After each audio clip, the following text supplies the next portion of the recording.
তত্ত্বাবধায়ক সরকার সংক্রান্ত রিভিউ আবেদনের শুনানি শেষ হয়েছে। আগামী 20শে নভেম্বর এই মামলার রায় প্রদান করবেন আমাদের মাননীয় আপিল বিভাগ। আমরা প্রত্যাশা করি যে 1984 সালে তত্ত্বাবধায়ক সরকারের কনসেপ্ট নিয়ে যে যাত্রা শুরু হয়েছিল, অনেক চড়াই উতরাই পেরিয়ে এখন আবার সকলের কাছে মনে হচ্ছে এই তত্ত্বাবধায়ক সরকার ব্যবস্থাই আমাদের গণতন্ত্রের জন্য সবচাইতে গ্রহণযোগ্য মাধ্যম। তো আমরা এক্সপেক্ট করব আমাদের আপিল বিভাগ সকলের কাছে গ্রহণযোগ্য এই মাধ্যমটিকে বিচার বিভাগীয় প্রনাউন্সমেন্টের মাধ্যমে বাংলাদেশের সংবিধানে অন্তর্ভুক্ত করবেন। আমরা এটাও এক্সপেক্ট করি বর্তমান যে সরকার কার্যকর আছেন আর তত্ত্বাবধায়ক সরকারের রায়ের ভিত্তিতে যা পুনরুজ্জীবিত হবে, এটি ত্রয়োদশ জাতীয় নির্বাচনের ক্ষেত্রে এই সরকারের বিধান প্রযোজ্য হবে না। আমরা এক্সপেক্ট করব যে আগামীতে অর্থাৎ চতুর্দশ সংসদ নির্বাচন থেকে যেন তত্ত্বাবধায়ক সরকারের বিধান কার্যকর হয়। এবং আমরা এটাও মনে করি যে গণতন্ত্রকে যদি সঠিকভাবে এস্টাবলিশ করতে হয় তাহলে ফ্রি, ফেয়ার, ক্রেডিবল নির্বাচন ছাড়া গণতন্ত্র কোনোদিনই তার প্রাতিষ্ঠানিক রূপ পায় না। এবং তত্ত্বাবধায়ক সরকার সকল দল কর্তৃক গৃহীত এরকমই একটা মেকানিজমের নাম। এই মেকানিজমটা সকল দল মত নির্বিশেষে সকলের কাছে অ্যাকসেপ্টেবিলিটি পেয়েছিল, কিন্তু যে প্রক্রিয়া এটাকে বাদ করা হয়েছে, that was an unacceptable process.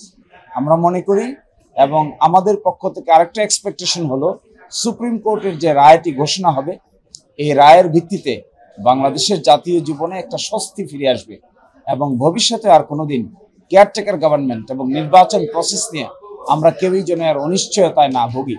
এই জন্য এটি একটি পার্মানেন্ট মেকানিজমে পরিণত হোক। আমরা আরেকটা জিনিসও ক্লিয়ারলি মনে করি যে ডেমোক্রেসির সঙ্গে উদাহরণটা এরকম যে ডেমোক্রেসি আর ফ্রি ফেয়ার ইলেকশন দুটা হলো যমজ সন্তানের মতো। যদি ফ্রি ফেয়ার ইলেকশন না হয় তাহলে ডেমোক্রেসি শেষ পর্যন্ত জীবিত থাকতে পারে না। এটাই হয়েছে বিগত দিনগুলোতে। এই জন্য আমরা মনে করি এটাও যে তত্ত্বাবধায়ক সরকার সিস্টেম হলো এরকমই একটা ইনসেপারেবল টুইন বা যমজ শিশুর মতো। আমাদের উচ্চ আদালত এই ফাইন্ডিং দিবেন বলে আমরা প্রত্যাশা করি। এরই মাধ্যমে বাংলাদেশে ডেমোক্রেসি রেস্টোর হবে, কেয়ারটেকার গভর্নমেন্ট রেস্টোর হবে এবং আমরা সকলেই ইলেকশন আনসার্টেনিটিকে পিছিয়ে ফেলে একটা স্টেবল ডেমোক্রেটিক প্রসেসে বাংলাদেশ গ্রো করবে। This is our expectation. কোন আইনের ব্যর্থ এই জন্য হবে না, কারণ তত্ত্বাবধায়ক সরকারের বিধানে বলা আছে যে পার্লামেন্ট ভেঙে যাওয়ার 15 দিনের মধ্যে তা গঠিত হবে। এবং এখন যে সরকার গঠিত হয়েছে, এটি তত্ত্বাবধায়ক সরকার যে সিস্টেমটা আছে যে লাস্ট রিটায়ার্ড চিফ জাস্টিস হবেন, তারপরে তার আগে রিটায়ার্ড জন হবেন, এই বিধান মেনেই বর্তমান সরকার গঠিত হয় নাই। ফলে তত্ত্বাবধায়ক সরকার যদি আপনি এখন বাস্তবায়ন করতে চাই, তাহলে বর্তমান যে সরকার আছে এই সরকারের সিস্টেমের মধ্যে ওটাকে ফিট ইন করা পসিবল না। তাহলে কবে পসিবল হবে? পসিবল হবে from next parliament. This government is an interim government, this is not the caretaker government. Caretaker গভর্নমেন্টের nature and character is different, interim গভর্নমেন্টের nature is character is totally different. এই গভর্নমেন্টের 3টা ম্যান্ডেট, 1 নির্বাচন, 2 বিচার, 3 সংস্কার।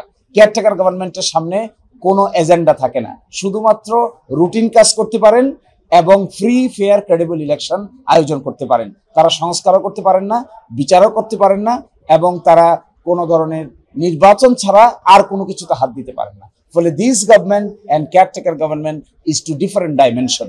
এই জন্য আপাতত it is not possible to implement. It will be implemented after certain period of time, may be held from 14th parliamentary election, not from 13th। এটা চ্যালেঞ্জ হবে না, চ্যালেঞ্জ হওয়ার কোনো স্কোপ নাই। এই জন্য নাই কারণ বর্তমানে তো পার্লামেন্ট নাই, পার্লামেন্ট ভাঙ্গার প্রশ্ন আসছে না, 15 দিনের মধ্যে কেয়ারটেকার গভর্নমেন্ট গঠন করার প্রশ্ন আসছে না। So this provision now is redundant. এখন এটা চাইলেও অপারেট করার কোনো স্কোপ নাই, বলে দেওয়ার কোনো প্রয়োজন নাই। তারপরেও চাইলে আমাদের আপিল বিভাগ প্রসপেক্টিভলি ইফেক্টিভ অথবা 14th পার্লামেন্ট থেকে কার্যকর হবে এই কথাটা চাইলে বলে দিতে পারেন, কিন্তু বলার সুনির্দিষ্ট কোনো প্রয়োজনীয়তা নাই।